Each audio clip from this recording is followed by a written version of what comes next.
নতুন বাজেট ঘোষণার পর এর প্রভাব পড়েছে নিত্যপণ্যের বাজারে। এ নিয়ে আরো জানাতে যুক্ত হচ্ছেন বরিশাল থেকে সহকর্মী শফিক মুন্সি ও খুলনা থেকে নূর ইসলাম রকি। প্রথমেই চলে যাচ্ছি বরিশালের শফিকের কাছে। শফিক, বাজার দরে কেমন পরিবর্তন দেখছেন, বিস্তারিত জানাবেন।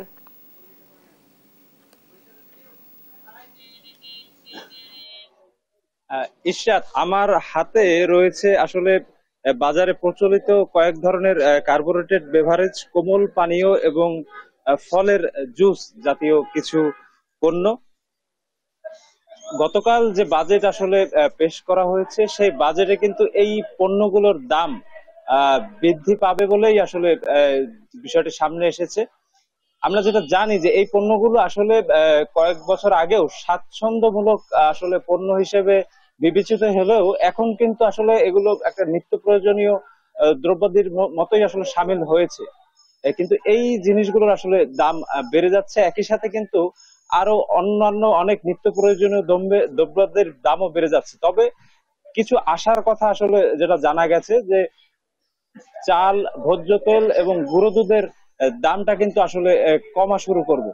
কিন্তু আমরা আসলে আজকে সকাল থেকে যেটা দেখেছি, বরিশালের যে বাজারগুলোতে কিন্তু আসলে গতকাল বাজেটের যে আসলে একটা প্রভাব সেটা পড়া শুরু করেনি। আমরা ক্রেতা এবং বিক্রেতা দুই ধরনের মানুষদের সাথেই আসলে কথা বলেছি। তারা আমাদেরকে যেটা জানিয়েছে যে যেহেতু গতকালই আসলে বাজেট হলো, হয়তোবা আসলে কাল বা পরশু থেকে দাম যেগুলো বেড়েছে সেগুলো বাড়া শুরু করবে, যেগুলো কমেছে হয়তোবা সেগুলো কমবে। আমরা একজন আসলে ক্রেতার সাথে আসলে একটু কথা বলার চেষ্টা করবো যে গতকাল যেহেতু বাজেট পেশ হলো, ক্রেতা আপনারা আসলে কতটা এই বাজেটে স্বস্তি পাচ্ছেন কিংবা কতটুকু অস্বস্তিতে আছেন? আমরা সাধারণ জনগণ তো কোনো স্বস্তিতেই নেই, কারণ গতকালকের আমরা দেখছি পেঁয়াজ 10 টাকা 70 টাকা কেজি, আজকে বাজারে এসে দেখি পেঁয়াজ 80 টাকা কেজি। তাহলে আমরা সাধারণ জনগণ কিভাবে আমরা বাঁচবো আমি জানি না। এই সামান্য আয়ে মানুষ কিভাবে বেঁচে থাকার মতো কোনো অধিকার বাংলাদেশে আমার মনে হয় তো নাই এখন। আমরা তারপরে যে প্রতিটি জিনিস যেমন চিনি, গতকালকে দেখছি 130 টাকা 35 টাকা, আজকে শুনি 140 টাকা। 10 টাকা কেজি প্রতি একদিনের ভিতরে বাড়ে যদি, তাহলে আমরা সাধারণ জনগণ কিভাবে বাঁচবো বলেন? এর সাথে একটা বিষয় আসলে আমরা যেটা জানতে পারলাম ক্রেতাদের কাছ থেকে, তারা বলছে যে বাজেটের ঠিক আগ মুহূর্তে প্রায় সকল পণ্যের কিন্তু দাম বেড়ে গেছে। হয়তোবা যেই জিনিসগুলোর দাম কমানো হয়েছে সেগুলো সর্বশেষ বাড়ার পর আসলে সেটা কমানো হবে। তো আমরা এই ছিল আসলে বরিশাল থেকে বাজারের সর্বশেষ খবর। আমরা এখন চলে যাবো খুলনায়, সেখানে আছে সহকর্মী নুর ইসলাম রকি।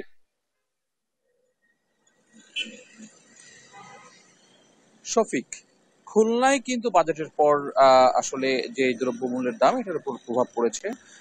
আমরা জানি যে গতকাল কিন্তু বাজেটে যে প্রস্তাবনা করা হয়েছে, যে প্রস্তাবনায় নিত্য প্রয়োজনীয় যেই দ্রব্যমূল্য আছে, যেমন চাল, চিনি, তেল, গুঁড়ো দুধ সহ অনেক পণ্যেরই কিন্তু দাম কমানোর একটা প্রস্তাব এসেছে। কিন্তু আসলে বাস্তবতা হচ্ছে যে বাজারে কিন্তু এর কোনো প্রভাব পড়েনি, বরঞ্চ যেই দামে বিক্রি হচ্ছিল সেই দামেই কিন্তু বিক্রি করছে।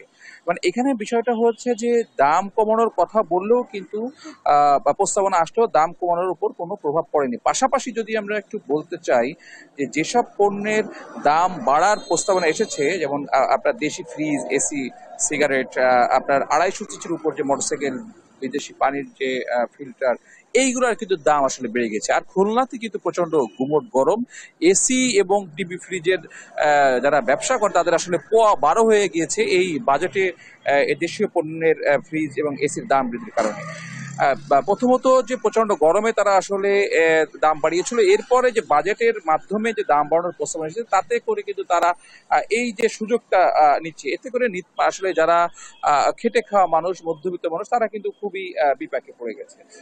আমি একটু বলে রাখি যে আমি সকালে খুলনার কয়েকটি বাজার ঘুরে যেটা দেখতে পেয়েছি যে চা, শুকনো ফল বা বিদেশি পোশাক, গুঁড়ো দুধ, চিনি, যেগুলোর আসলে দাম কমানোর প্রস্তাবনা দিয়েছে, এগুলা কিন্তু এই অবস্থায় আছে এবং এগুলোর কিন্তু দাম বৃদ্ধি করা হয়নি।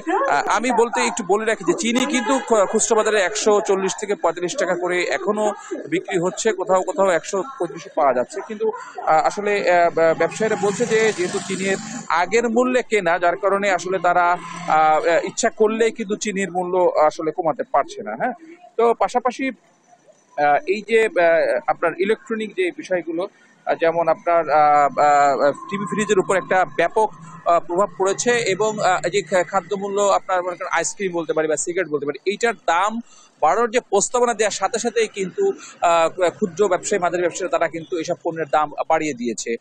তো ইরশাদ, খুলনা থেকে বাজেটের পরবর্তীতে দ্রব্যমূল্যের যে পরিস্থিতি, এটা ছিল আমার কাছে সর্বশেষ সংবাদ। আপনাদের দুইজনকে অসংখ্য ধন্যবাদ। বরিশাল ও খুলনা থেকে বাজার দরে বাজেটের প্রভাব নিয়ে বলছিলেন সহকর্মী শফিক মুন্সি এবং নূর ইসলাম রকি।